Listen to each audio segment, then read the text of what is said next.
Donald and Douglas are Scottish twin engines. They're practical, peppery and proud. They nearly always work together. One day, Donald and Douglas were chuffing through the countryside, hauling a heavy load. Down the line, Trevor the traction engine had been struggling with a big cartload of hay. Crossing the tracks, the cart's wheels had broken off. Then Trevor heard a whistle. "Oh no!" Trevor cried. Donald could see the cart. "Stop!" he cried. Donald's driver applied the brakes, but it was too late.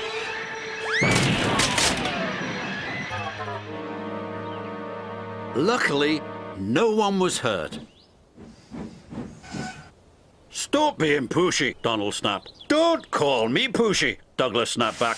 "You shouldn't have pushed me into the cart," huffed Donald. "You pulled me, you mean," argued Douglas. "Didn't he?" Did, no. Did too." Before long, the track was cleared and Donald and Douglas were on their way. But the twins were so cross, they refused to speak to each other for the rest of the day.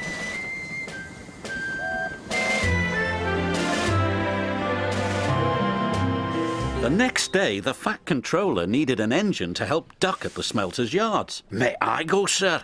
said Donald eagerly. "I only need one engine," said the Fat Controller, "not two." "I am only one engine, sir," said Donald, "and I would like to work with Duck." The Fat Controller was surprised, but agreed. Thomas was worried. "Won't you miss one another?" he asked. "I know I'd miss Annie and Clarabelle." "I'll work better on my own," sniffed Douglas. "I have work to do," huffed Donald. At first, Donald enjoyed working with Duck.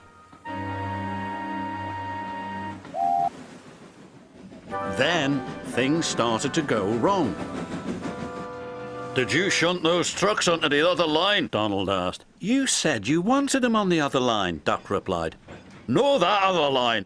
The other line." Donald was cross. "Douglas would have known what I meant," he huffed.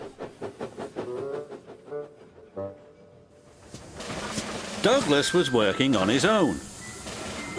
He chuffed dutifully through the beautiful countryside. But Douglas had no one to share it with.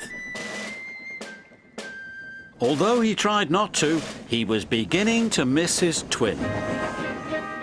That night, Douglas's driver took him to visit Donald. "I was just passing," said Douglas. "Have you come to say you're sorry?" Donald sniffed. This made Douglas very cross. "I've nothing to be sorry for," he said, and steamed away in a huff. The next day, Donald was in a bad mood. Duck could see he was getting too close to the buffers. "Look out!" he shouted, but it was too late. Donald's driver was very cross. "This wouldn't have happened if you were working with Douglas," he said.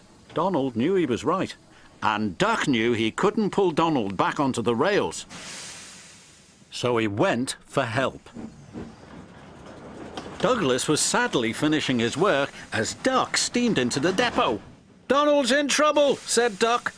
"Donald in trouble!" Douglas cried. "I'm on my way!" And he steamed off as fast as he could.